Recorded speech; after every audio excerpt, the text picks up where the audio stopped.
And then I can just share it to you. That'll be dope. Oh, hey, Ashana, how's it going? Fantastic. Love it.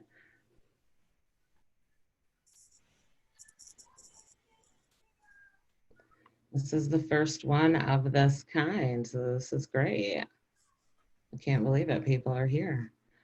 Right now, everybody's becoming like their own Got more people come in. machine. This is great.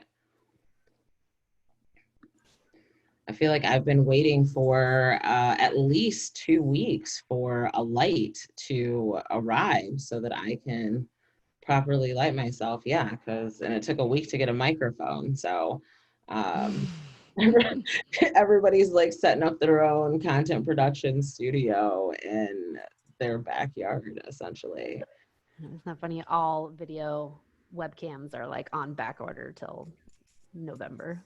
110%. Hey, Matt, how's it going? Oh, wait, you're muted, man. I got you. Hello. Hello, how are you? Doing good, other than just knocking over a glass of water about 2 minutes ago. But and then my son came out of his nap, running from my mom, from his mom. So it's just been, it was all good until about 5 minutes ago, and then I'm like, okay, this could not be happening. But I'm glad we're good. I'm glad we're not like starting at 1 exactly where I had to like be on or something. Oh, no, we're good. And you know what? Those are the exciting dilemmas that you get to have when you are working from home. Is no real uninterrupted time ever. None. So excellent. Well, cool. Well, we're going to give it a couple more minutes and then we are going to get started. Oh, I see Jared Roper on the line. Jared. How are you? How have you been? Oh, I'm just living it up here in Columbus. How are you, Mr. Roper?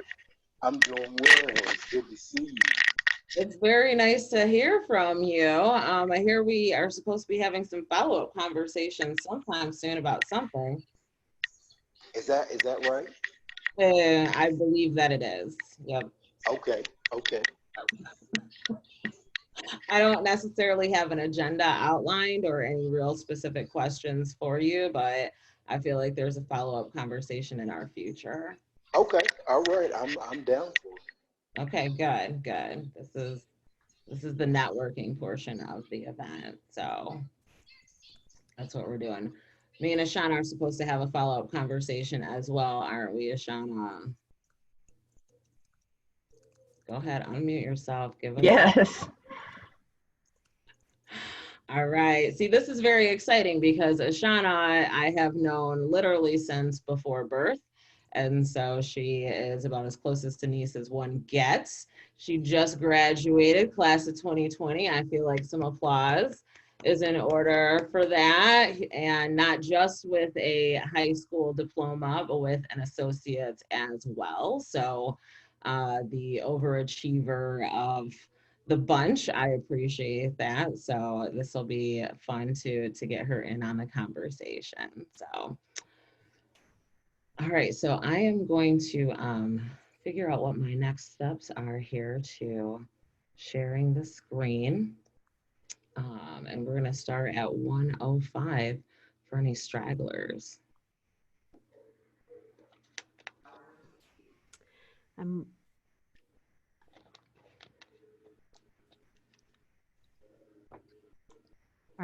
Do you have screen sharing? Yes, I do have screen share capabilities. So fantastic. Are there any questions to get out on the board before we get started? If you have questions, feel free to put those in the chat. So I just want to say hello and welcome. This is the Ultimate Resume Reboot Workshop. They're hosted by Epic Career Network. My name is Dr. Erika Pryor, and I am the founder and creator of this career network. This is actually our launch week. So earlier this week, we launched with career office hours, which were amazing. We talked to two great individuals looking for advice on like certification and what they sort of need to do to figure out what their next step is. So kind of just figuring out a strategy. So that was awesome. This is our public event that we'll be hosting once a month. Next month, we'll be talking about career pivots with a powerhouse boss babe panel, which I'm super excited about. That's all I'm telling you is this powerhouse boss babes on this panel. It's going to be amazing. So definitely stay tuned for that information. So we're going to go ahead and get started because I have an action-packed hour for you, and I do not want to waste 1 minute of your time. Rachel is going to be managing the chat and taking a look at that as we go through. So if you have any questions while we're going through, feel free to throw those in the chat. We're going to make sure that we get to those. I have a brief PowerPoint that we're going to buzz through, and then we will be going, I'm going toggling back and forth between a couple different screens, so just kind of want to let people know that. So I'm gonna go ahead and share my screen at the moment. Oh, you disabled me, Rach. Can you enable me? This is the first time that we're doing this, so I'm very excited to work out the kinks with you.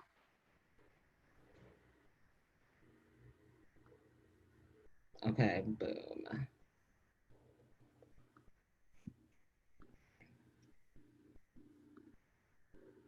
Oh, whoops, sorry.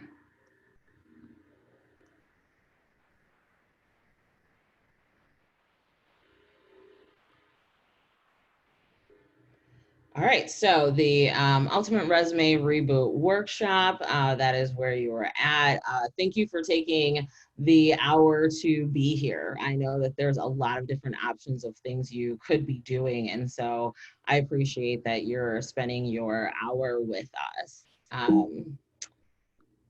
Let's see. So the agenda today, so a welcome, which we've done. We'll do some housekeeping and just expectation set.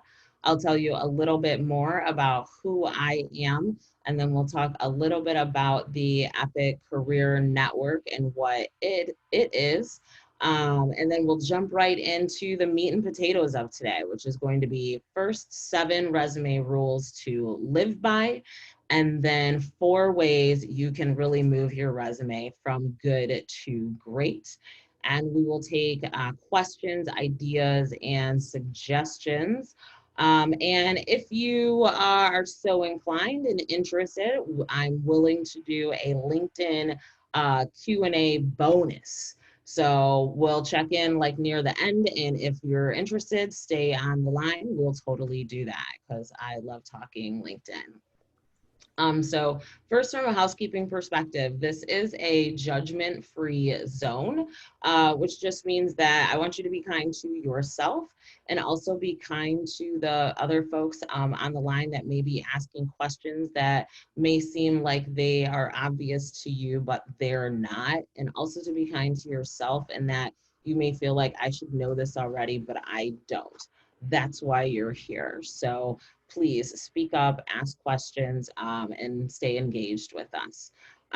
Also, the workshop is going to be recorded, so feel free to leave your camera on or to leave your camera off. But so you're aware, we are recording the workshop, and we will make it available on the Epic Career Network platform. So if you're not a member, you'll want to join, especially if you want to see more videos of some of the activities that we're doing. The presentation deck will be emailed after the session. So if you registered for the event, we will send you an email probably through Eventbrite with the presentation deck. And if you didn't register, just email me and I'll be sure to get the deck to you. Use the chat, like I said, to ask any questions. And if you're interested, we'll do a bonus LinkedIn Q&A session. So it's going to be very exciting today. I'm very excited. So let's jump right in. I am Dr. Erika Pryor, so the Epic Career Network founder, chief community organizer, and I think behind there it says something like career coach. Also creative technologist and founder of Epic Creative and Design. So Epic Creative and Design is where I get to help people bring technology projects to life.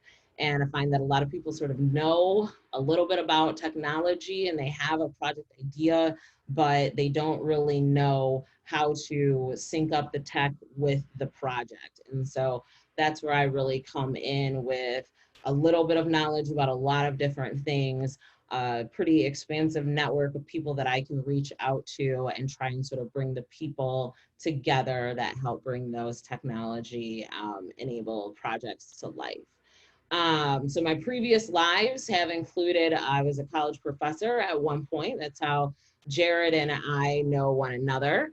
I want to say he was in my first class at Denison University and my first job. So that's pretty awesome to see things come full circle. I was a freelance marketing consultant after that for a while. Worked as a copywriter for a couple of years.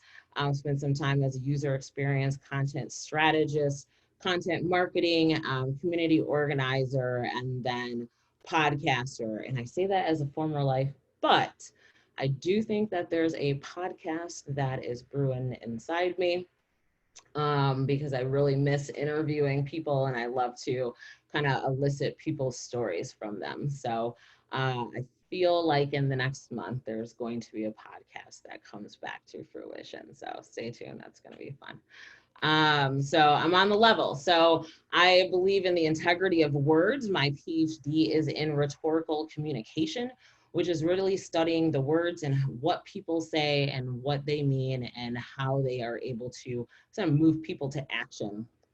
I believe in honest feedback. That is really one of the reasons why we created Epic Career Network, is to give people a space where they can get honest feedback that's going to be meaningful to them. I believe that you should be able to show up to your job as your whole self and that you shouldn't have to like peel off layers of yourself when you go into work, whatever that looks like, in order to make other people feel comfortable or feel happy. And that everyone can find and do their most authentic work. So those are kind of the 4 principles that I really am living by today. And the quote that I sort of have above my office here is, when something is important enough, you do it, even if the odds are not in your favor. And I really sort of love that quote because if it was easy, everybody would be doing it all of the time. And the fact that you're doing something and it's hard and it feels challenging is perhaps one of the reasons why you should persevere and continue doing it. So that's a little bit about myself. Let's see. A little bit about Epic Career Network. So we're a community of career coaches, resume experts, job seekers, and career advancement professionals, helping you find and do your most authentic work. So whatever that looks like for you and whatever that looks like to you, that's what we want to help you grow and achieve. We're a membership online growing community. It's free to join. We offer real feedback. We do this through coaching, career coaching office hours, thought-provoking interviews, hint, hint on the podcast, engaging editorials, and access to career coaches for individualized support. And we're founded out of the COVID-19 pandemic. And it was really an instance of hearing people asking for advice and not really knowing where they go after you kind of graduate high school or after you graduate college. Where do you go for career advice? Where do you go for career help that's going to be legit and that's going to really help you get to the next level? So that is where we come out of. We all have really deep knowledge of the current job market. And so I want to make sure that I shout out the Epic Career Coaches and give them a chance to introduce themselves and talk a little bit about where they do coaching and how they help clients. So Rachel, you are at the top of my Brady Bunch screen, so I'm going to start with you. Okay. I am Rachel Murphy. I am a life coach. I help people check their thoughts to make sure that the thoughts that they're thinking are driving the right actions to get the results that they want. Awesome. Thank you. Katie. Hi, everyone. My name is Katie Graham. I'm also a certified professional life and career coach.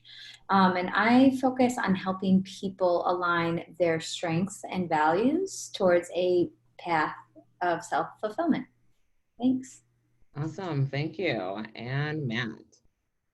Hi, everyone. I'm Matt Warzel, resume writer and career coach, and kind of same thought process, just trying to get people to do better and have more success on their job hunt. So I kind of try to do more of the front end tools and documents that kind of streamline the process, get you interviews with quicker lead times. So. Absolutely. Thank you, Matt.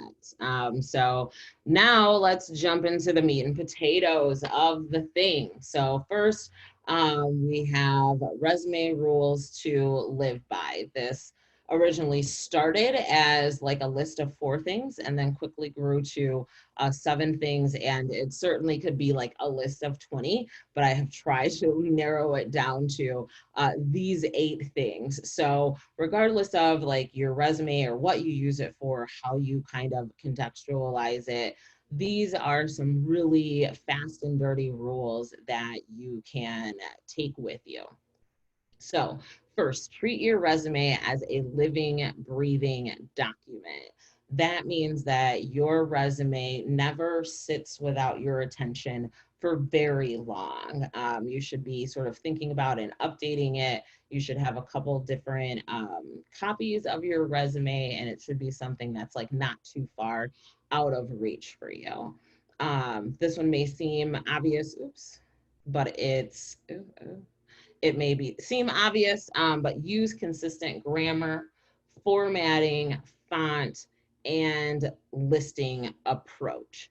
So if you are formatting it in one large column across the page, like do that consistently. If you're using 10-point font for certain information, do that consistently. If you're using headlines or subheads, like carry that out consistently across. If you're using bullet points, utilize those bullet points consistently, because those are the kinds of things that show people an attention to detail and care.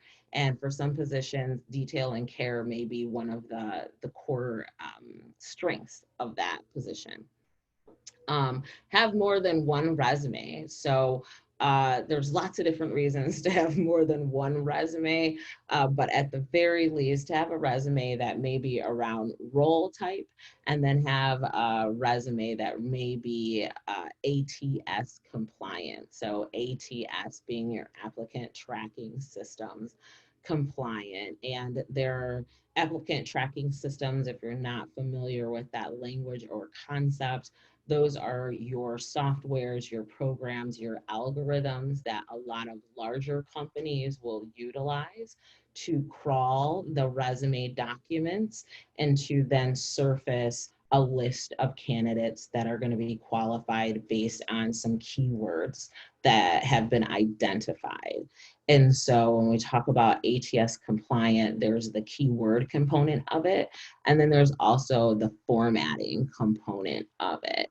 And for some people, though, you're not going to apply to jobs that utilize an ATS system because it may be a smaller organization. But if you're working with, say, a recruitment or a career staffing company, a large corporate company, they will frequently utilize those systems.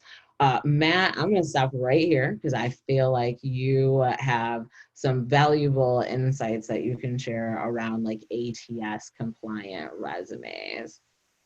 Sure. I mean, the thought logic is, we don't do the old going door to door and handing our resumes in anymore. So, and this has been, since 2000 even, but people need to understand this isn't a new thing. I mean, we, as recruiters, when I used to recruit, if I'm getting 1,000 people, I got to figure out how to find you again.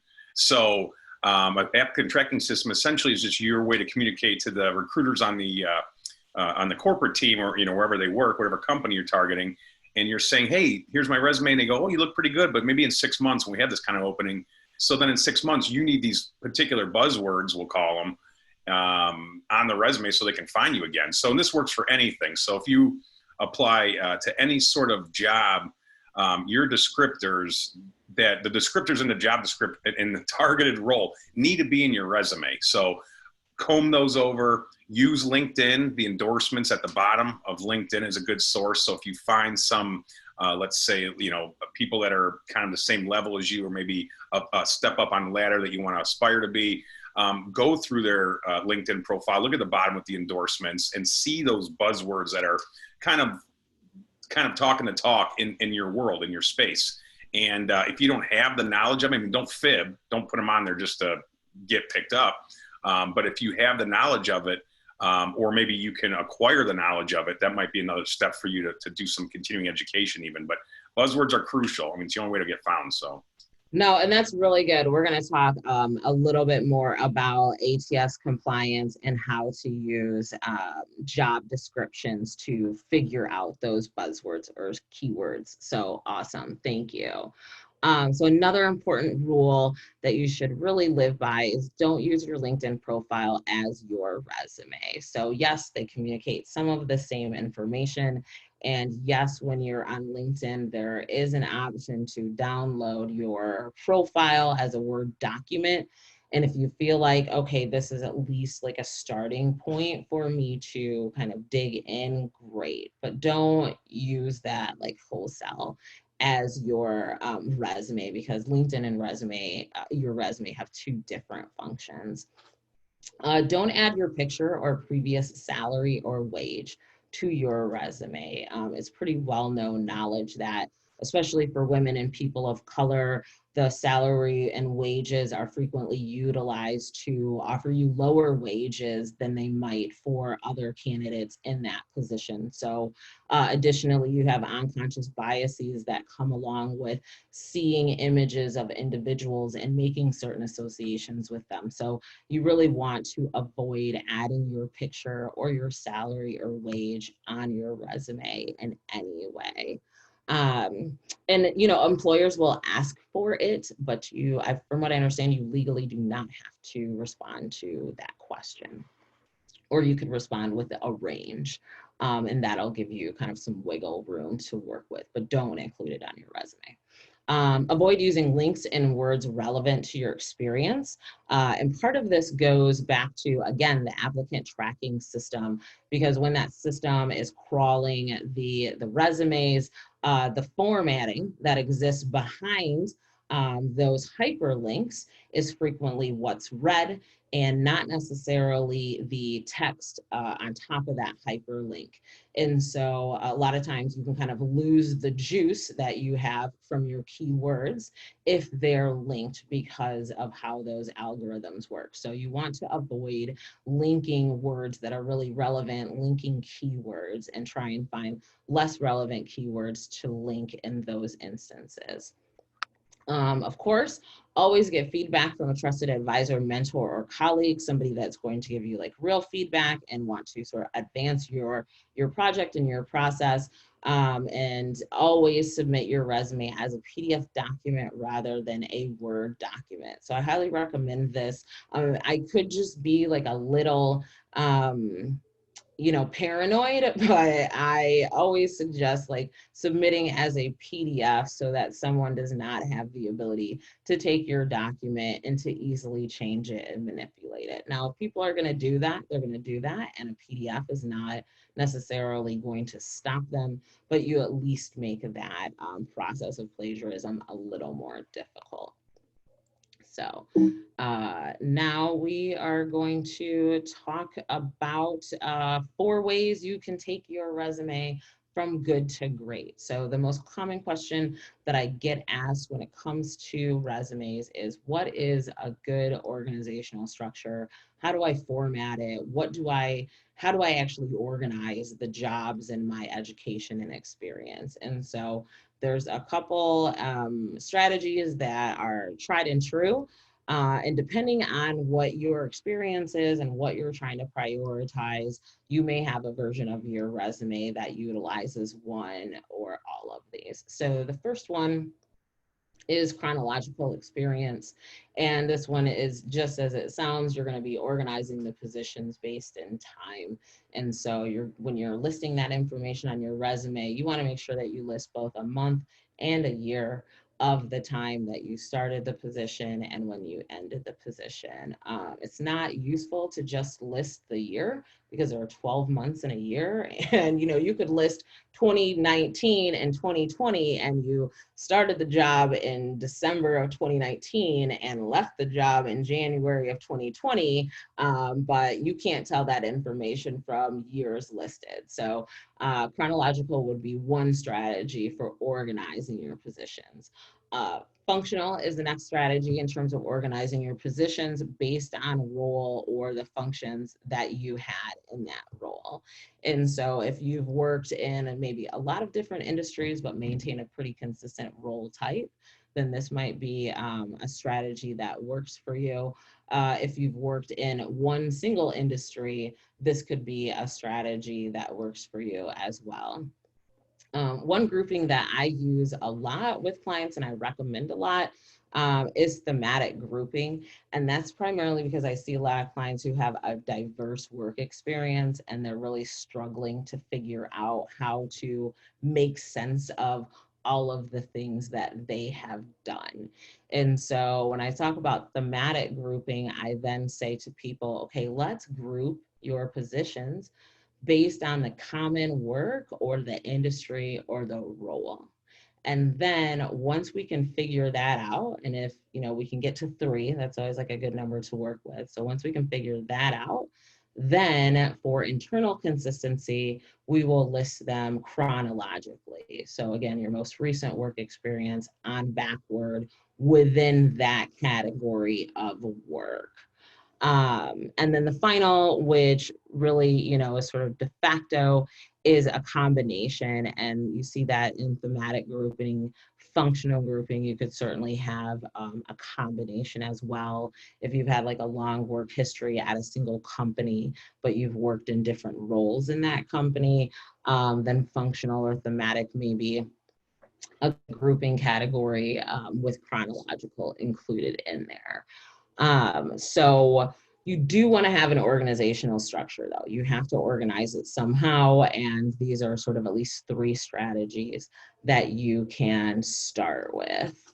The next thing that's going to help you take your resume from good to great are going to be to punch up your position descriptions. So your position descriptions are going to be a statement or a series of bullet points that are outlining what the role was that you did. And so when you punch these up, we're going to reframe them. And we're going to look at an example here in just a second. So this will be more clear for you. But when we reframe position descriptions, we want to not just tell people like what you did, like the actual work of what you did is, yes, important, but we want to try and punch that up by also perhaps highlighting results of your contributions toward achieving business goals or objectives. So if you think about an organization, a company is an organism, it's a machine. There are all these different pieces and parts that contribute to this thing working. Like, what is the piece and part that you contributed to make this thing work? You are not just a cog in the machine. You have a contribution for what it is that you're doing. And so trying to sort of etch out what that contribution was towards achieving business objectives is a really great way to provide some additional context. Try and start with the action. So try and start with something that's action oriented. You launched something, you initiated something, you developed something, you created something, you built something, you executed something. Those are action words that give us some, our things that make people feel good, like, oh, you're doing something, like they tell us something. Be descriptive by offering additional numbers or percentages that communicate results. So again, when we're talking about helping us understand what you did from a bigger contribution level, numbers, percentages are also great ways to communicate that. And for a lot of folks, that's going to be what they look for in those position descriptions. So figure out how your contributions have helped achieve some business goals. Start with an action that is going to be descriptive and helping people with additional context to your work. And then figure out if there are some additional numbers that you can add that will provide even more insight into the contributions that you made. So I'm going to skip to, let's see, what would be the best way to do this? Our examples really quickly, and we can take a look at that in context. Okay, so I have 2 resume examples here for you. Can everybody see the resume screen? Give me a thumbs up. All right, awesome. Okay, just making sure I'm not talking to just a blank screen here. So this is excellent. So this is Courtney Hawkins' resume. I worked on this resume a couple of years ago for Courtney. And so this is what she sent me. And so she did have her name and contact information here, but I removed that for the purposes of today. And then she had a brief profile with some bullet points of her experience in 10 years. And we do recommend like profile statements in many instances, or candidate profile statements. So in terms of formatting, like this makes sense. Then she identified her relevant experience and accomplishments. And so she has program coordinator here as a role, management and supervision as, or excuse me, her related experience. And then she has her roles here.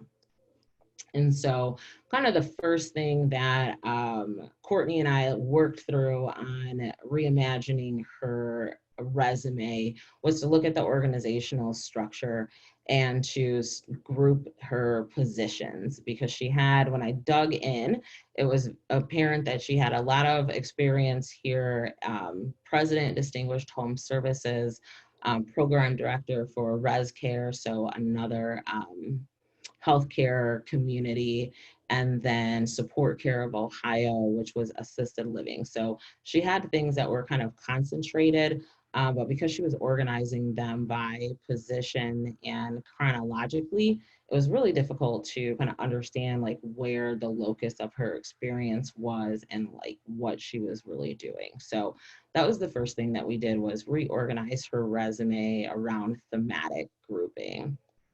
Then the second thing we looked to do was, wait, what's my second thing?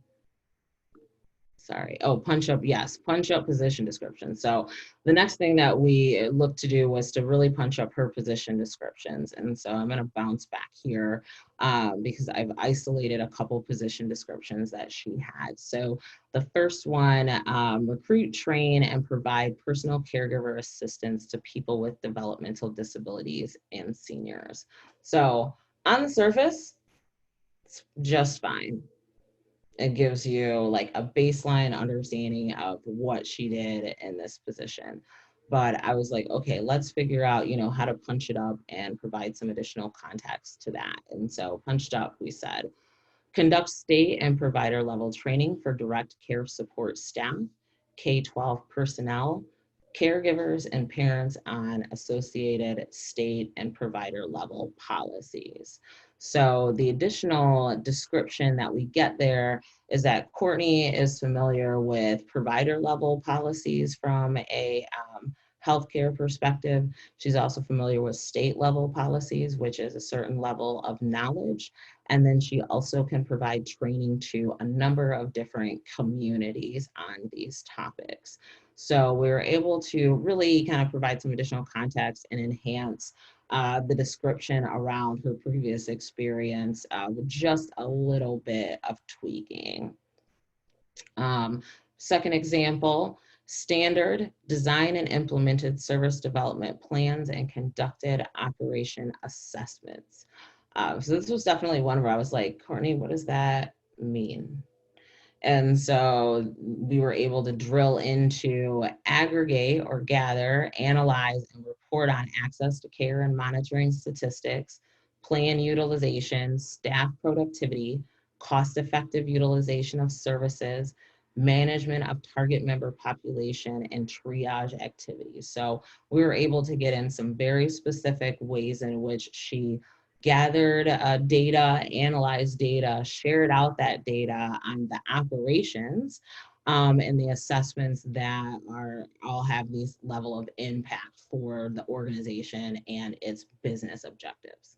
So that is what I call a punched up position description. All right, moving on. Another thing that I think is really impactful that a lot of folks really conflate is transferable skills and tech competencies. So I argue very strongly that you separate your transferable skills. Oh, look at that. Transferable skills and your tech competencies into two separate lists. Number one, your transferable skills are frequently those soft skills, that emotional intelligence, things that you have learned that are outside of your domain knowledge.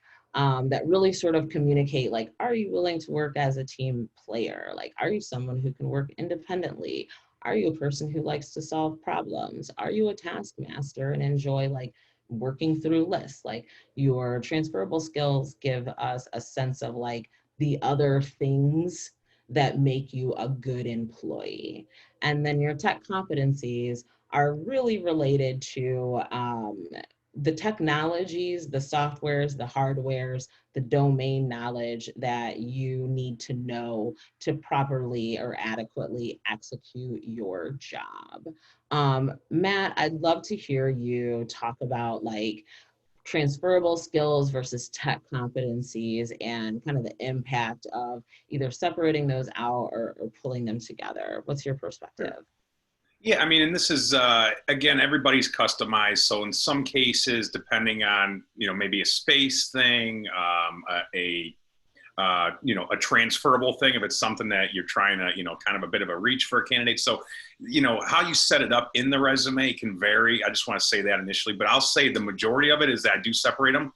I like the theme of having them at the top because I like to have these skills, these buzzwords that get the hiring manager excited when they see immediately things that relate. This person's in my industry, clearly doing things that are similar to what the opening is. So, this gets me excited. So I like that. And then I put the technical aptitude at the bottom. Technical aptitude tends to bog down a reader, especially us recruiters that are marketing people or gatekeepers that are from management degrees and things. Not the people that see the resume first are typically not the people that have any idea what you're doing. So they just have a bird's eye view of how to kind of know what to find, but they're not going to get into explanation of, these long acronyms that are on your resume. And that's a little one-off thing I'll say is if you are a technical person, please save your acronyms for the bottom. Like, don't bog me down when I'm trying to like get through stuff quick and get to what you're doing. Like she said, accomplishments, value offered statements. You don't need to get so minuscule with the actual name of what it was. Just broaden it. System, a software or whatever. And at the bottom, you just list them out. I've seen it really well listed. I kind of have a nice little way I list technical aptitude because a technical aptitude can get a little mucky if you just clump it all together. So I do like having it, and beg my pardon again, I'm not an IT person by any means, but you have the software, you have the hardware, operating systems, and et cetera, et cetera. However you want to break it down, and moreover, I'll even add sometimes methodologies under the technical aptitude, depending on how many they acquired. I mean, if you're a project manager and all you have is Six Sigma, that we can put in a certification and mention it, here and there. But if you are a project manager that has 10 different methodologies that and you really start, getting into some really great buzzwords, those can again weigh down a reader at the beginning. So I like to sometimes I'll throw in, for the sake of it, methodologies at the bottom too, for whatever, data analysts have a lot of those types of things that they'll list their methodologies that they use. So But it's very important to, I would say, to separate them if you can. If you got to clump them together, make sure you're just adding on like MS Office Suite and MS Project, or maybe a few that are more fundamental, and then skip having a whole section under the tech part. No, that's really good advice, because I think it is easy to get lost in all of the tech competencies that you might have, or the hardwares or softwares, depending on your experience. So it is really important to stay focused and be utilizing the tech competencies that are going to be most valuable in your industry area, and not so concerned about like listing the whole soup of everything that you know. So here on the screen is the revised Courtney Hawkins resume that we came up with. And so just like Matt and I were talking about, we took her transferable skills and tried to parse them out and put them in a list so that it was really easy to identify and you didn't have to wade through any text. Because one of the things that people don't always realize is that for the most part, people are going to be reading your resume on screen. And so there is the tendency for individuals to read in an F-shaped pattern. So you're thinking, here's your first leg, and then your second, and then down here. So what that means is you really want to be cognizant of everything that is the most important and relevant is at the very top of your screen, of that first page, less relevant information next, and then information that can get lost or won't necessarily get reviewed is at the bottom of that leg on your app. So think about the F-shaped reading pattern for digital on-screen consumption, because it can impact how you organize things from a most important to a least important. So then we parsed out her education and training, and then we use this skinny column for her references, and then her digital tools proficiencies. So we, again, just parse those things out and try to really isolate them and make them easy to identify for individuals. When we reorganized her resume, as I said, we went through and identified a thematic approach. So we actually took her, we created some categories. Healthcare business development experience was one category. We listed all of the positions that she had chronologically in that category, and then we utilized the position description here to kind of give an overall statement of the type of work she did in that role. And then her position description bullets are very specific examples of things that she did while in those roles. So kind of contextualized her work experience and packaged it up a little bit easier for a hiring manager to discern what is her experience, what is she good at, what has she done, without doing too much searching through the previous resume, or really connecting the dots. Like a lot of folks just aren't going to spend the time to connect the dots. So the more dots that you can connect for people, the better your chances are of getting to the next level. So those are the first two, I believe, and then, or are we on 3? Oh, so do have a sample list here of transferable skills. So feel free to steal any of these that make sense for you when the PowerPoint comes out. These are kind of just generic ones that you'll see, but we're going to talk here just momentarily about how you can get a little more specific and drill down to the transferable skills and the tech competencies or tech knowledge that's going to be most valuable for you. So that comes in the form of leverage keywords and phrases, or as Matt has said, buzzwords. This is extremely important from both an ATS, but also just a human consumption perspective, and that you really want to identify the keywords, the phrases that are really kind of let's see, native to the domain or to the role that you are looking at. So what are the things that people do? So when I say leverage, I mean strategically place keywords and phrases in the content of your resume. And so first question we ask is, how do I identify keywords and phrases? And so there's a really simple process to do it. First thing, identify an ideal position that you will or plan to apply to. So that's the easiest way to try and identify keywords is really make it concrete, the job that you want to obtain. Don't just say, I want to be a program manager in nonprofit. No, find a program manager position in a nonprofit that you would apply to. You've now got that position in front of you.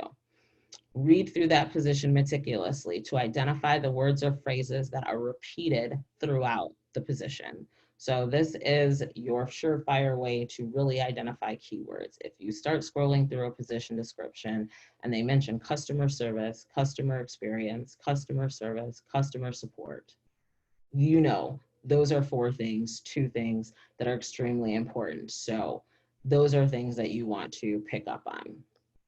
Next, drill into the words or phrases that sync up with the key areas of experience and skill set that you have. So this is where we really talk about that alignment, where you are going to sort of look at your resume over here, look at the key words that you've identified over here and say, which ones match for me?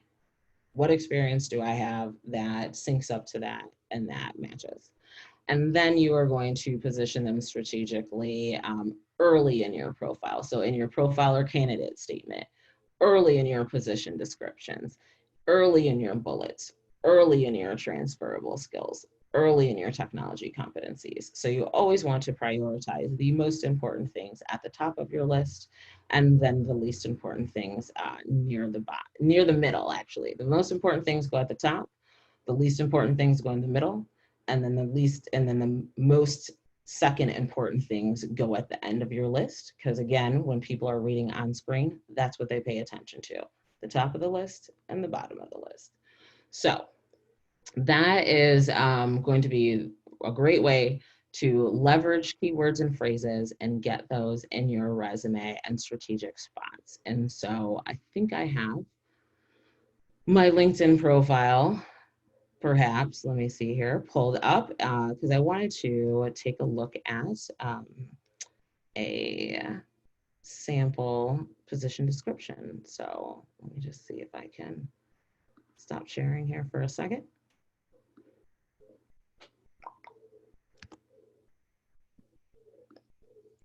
But while I am pulling that up, I want to stop and say, are there any questions, comments, concerns, ideas?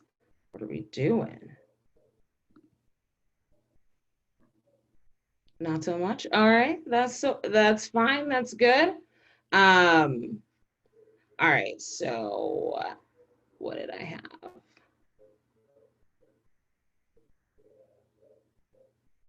Sorry about that.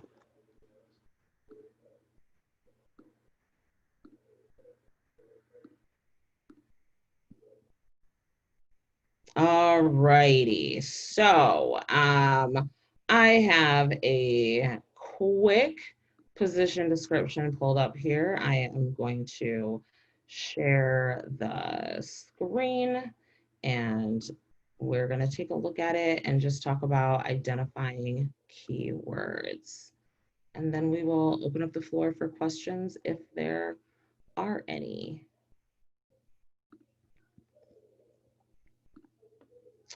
All right, so this is a quick position description that I pulled up kind of in relationship to Courtney's experience.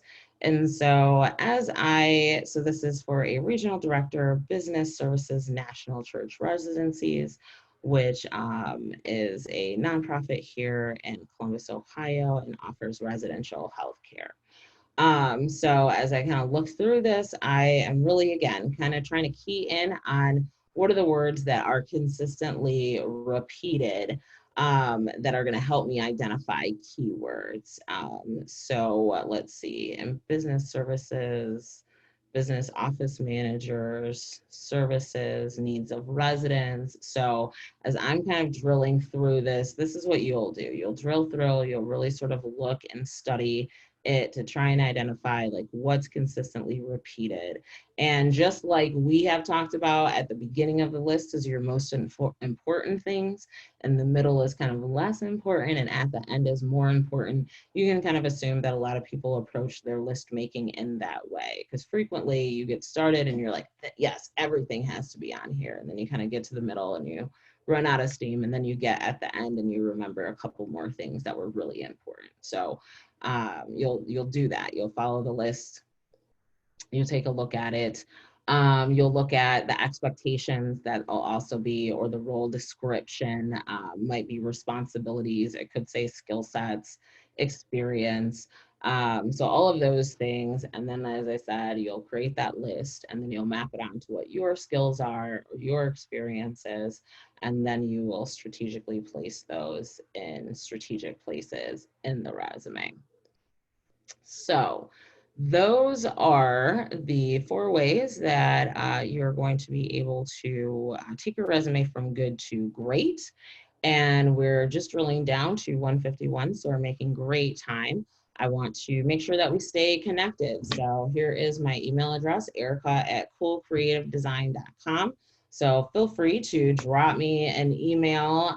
Would love to connect with you, or schedule some time on my calendar, 30-minute conversation. Happy to chat and talk and see what you're doing. Join the Epic Career Network. So we're an online community. You've met our fabulous coaches. There's job seekers there. There's people who are looking to level up their career. And so we're all helping one another, trying to find and do our most authentic work. And it's free, and you'll get honest feedback. You'll get exclusive workshops. It sounds juju, right? Like, it sounds amazing, I know. There's career coaching office hours, there's individualized support. So we're just doing it all right now. So that is all that I have for you today. Like I said, I really appreciate your time and attention, because you could have been at a dozen different places doing a number of different things, but you're here with us. This is our launch week. So we've been like doing things super huge this week, and we are going to have a launch happy hour next week, which you can hang out with us, talk to us, drink some apple cider, like enjoy the Friday afternoon with us. So now I want to stop sharing my screen and open the floor up to any questions that did not get answered today. I do have a question. Excellent. Let's hear it. Okay, so since I haven't had a lot of like job experience going on, how would I go about like filling my resume with things that like I have done? I guess, like, I'm not really sure how I'd go about doing that. No, that's a great question.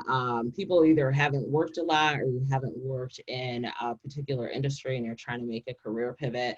That's always a big concern. And so I'm actually going to hand this over to Katie, because I feel like you're very passionate about this particular perspective. Sure. I would say the kind of rule of thumb, and I'm going to go back to Erica's first point, is treat your resume as a living document. So you're a young professional, and sell yourself as that, and really just embody that and embrace that. Don't be afraid to talk about things that you might have done in high school or in college, other extracurricular activities. Volunteer experience is an excellent way to demonstrate some skills and experience without having that specifically tied to an employment position. And as you're building out your resume, and you're looking at positions that are ideal for you, and you may notice some experience that you strive to attain to make yourself qualified for that given position. I would say go out in the community and find ways to get that experience through different avenues other than just a career. Especially right now, Ashana, there's so much need for folks volunteering and stepping up in the community. It's an excellent way for you to kind of demonstrate both a little bit about your character and integrity while getting some chops in areas that you want to expand your skill set on. Okay. All right, thank you. I wouldn't have said anything else, so that's great. Thank you. Other questions? I was wondering, like, with the ATS system, what are some good ways to, like, assess the formatting of your resume for that? Like, I'm always unsure, like, what kinds of things are things I should avoid in formatting if I know I'm applying to, like, large companies with, like, online recruiting systems. And I'm always afraid you're, like, kind of screwing yourself by, like, putting things in there that make it, like, really difficult to read. Yeah, definitely. That's a great question. And, you know, one of the things to keep in mind is that the ball is always changing as these softwares are consistently updated and refined. But things that you can really kind of commonly avoid are, and the resume you saw that I created is not ATS compliant, because first thing I start with are 2 columns.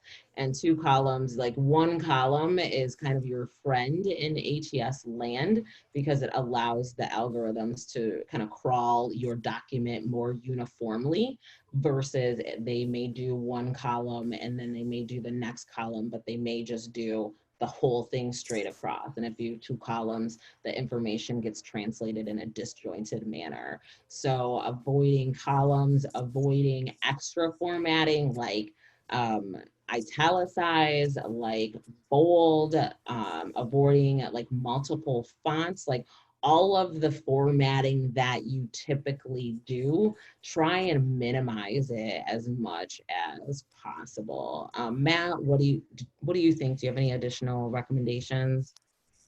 Yeah, I mean, well, first, a good way to do it is, go and test it on an application. Go to, xyzcompany.com career section and copy and paste your resume into it. And then on the next screen, see how it generates. And then you can kind of reverse engineer the layout. And I mean, I'm a big believer of keeping it simple. My formats are always just very professional. I mean, outside of a graphic designer, which, infographics might be another world altogether. But, if you're even if you're creative, I don't mind blending in a blue or something or a dark gray once in a while to like showcase some more creativity. But at the same time, most of mine are just black and white. It's top to bottom. It's visually aesthetic, like, aesthetically pleasing visually, but it's like, it doesn't scream like you're a graphic designer. It just tells people you're professional. So, I mean, and I don't mind sending over a sample to her if she wants to see it, just to kind of get a gauge of how the layout is and how it looks. So then when you copy and paste, it does kind of go in a neat order for you. Because a lot of times people copy and paste from PDFs or Word, and a good rule of thumb is almost set up one in a text document, and turn off the rich text, make it plain text, and then lay it out. And then you'll have that to be able to just copy and paste rather than uploading a document. It might work for you better in some cases, so you don't have to worry then at ever, because sometimes uploading can jumble it depending on like she says, ever evolving ATS. It'll be different in 6 months from now. So, I mean, like, you just got to keep it simple as possible and hope it works everywhere. But that's a really good recommendation in terms of your ATS compliant resume, is to really have one as a Word document that's just plain text. Because then that there's no formatting behind it and you're going to have kind of a better luck. Great question. Thank you. Any other questions, concerns, issues, suggestions? This has been great. I got a jet. All right, Matt. Well, thank you for joining us. I hope to see you at the launch happy hour next week. It should be fantastic. And if anybody else has any other questions, feel free to email me. We're happy to have them there. Or just join the online community and ask your questions there. We'd love to have you. All right, so thank you so much, everyone. We appreciate it and enjoy the rest of your week. Bye-bye. Thanks, Erica. Take care, everybody. Thank you. Take care.